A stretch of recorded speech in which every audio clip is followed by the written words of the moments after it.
Hey guys, welcome back to the Gyuto build series. Part 1, we covered making the Damascus, we covered the hand forging, the profiling out in the grinder, and the heat treat. It's come out of the temper pretty straight. I can see the Damascus pattern starting to shine through, just through the forge scale there, and it looks absolutely stunning, so I'm pretty keen to see that. Part 2, we're going to look at grinding the bevels. We're going to look at a little bit of hand sanding. We're going to look at guard fit up and maybe start looking at the handle. Just depends how much I can fit into this video. I'm not trying to make them too long because let's face it, you'll get bored and stop watching. But yeah, I'm getting awesome feedback. Thank you everyone who is supporting me, sending me messages. But if you can jump on the video and put the comments down, that'd be awesome. Like, subscribe, share. I'd really appreciate it. Instagram being what it is these days, I'm really trying to grow this YouTube. So if you can do me a huge favor, get that out there, and I'll put more content out. Future builds, I do have a liner lock folder that I am about to start building. Let me know if you want to see that build video. And yeah, I've got to do part 3 of that Damascus Bowie. It's sort of been pushed back because it's got a bit of a later deadline. So let's get to it. Let's grind some bevels.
Okay, so I got the blade ground to, it's currently 400 grit off the grinder.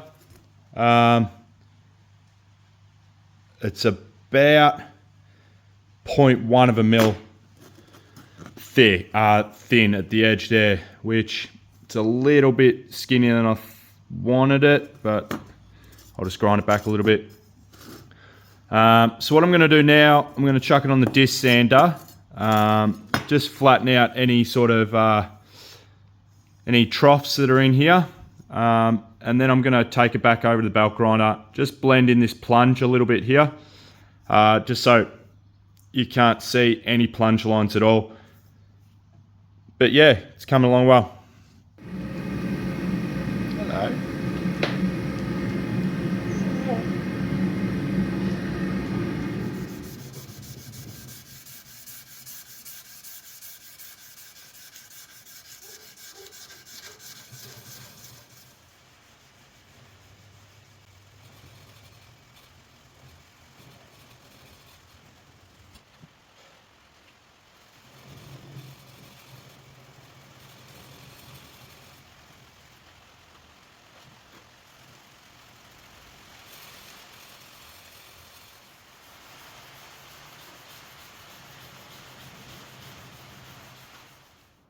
So I've got the blade all hand sanded to a 600 grit finish. Nice good hand satin on that.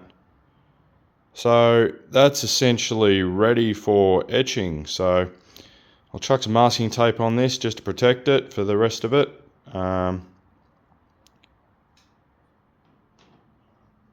let's get started on the guard.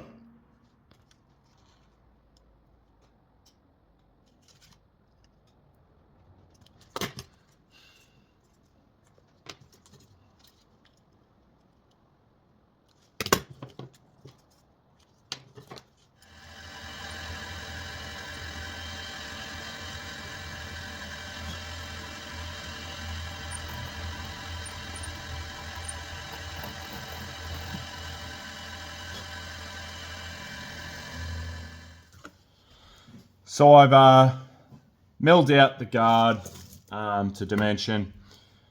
I actually don't have an end mill, the right diameter for the size there. I broke it the other day.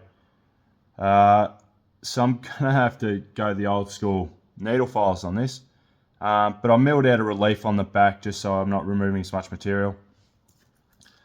So let's cut the excess off here, chuck it in the file guide, and get filing, I guess.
All right, so you would have seen I filled the block up with epoxy, put the knife in, but I did all that so that I can keep a nice tight fit on the tang there, so I can take it on and off, and it goes back to the same every time.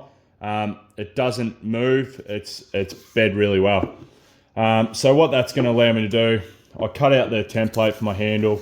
That'll go on there. Just going to find the right spot, trace it out, cut it all out, and then I can take the block off and do the shaping without the blade getting in the way. So let's get that happening.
So I think I'll leave it there for part 2.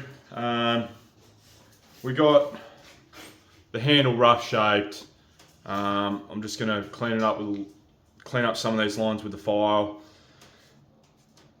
Part 3, we'll start looking at the finishing. So we'll finish the handle off, we'll finish the guard, we'll give it a good etch, we'll put maker's mark in, sharpen and buff, and then it should be done.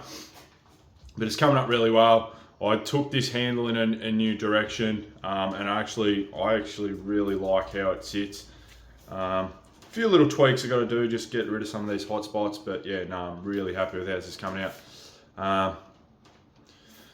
Thanks for watching. Join in for part 3, and we'll get this finished. Cheers.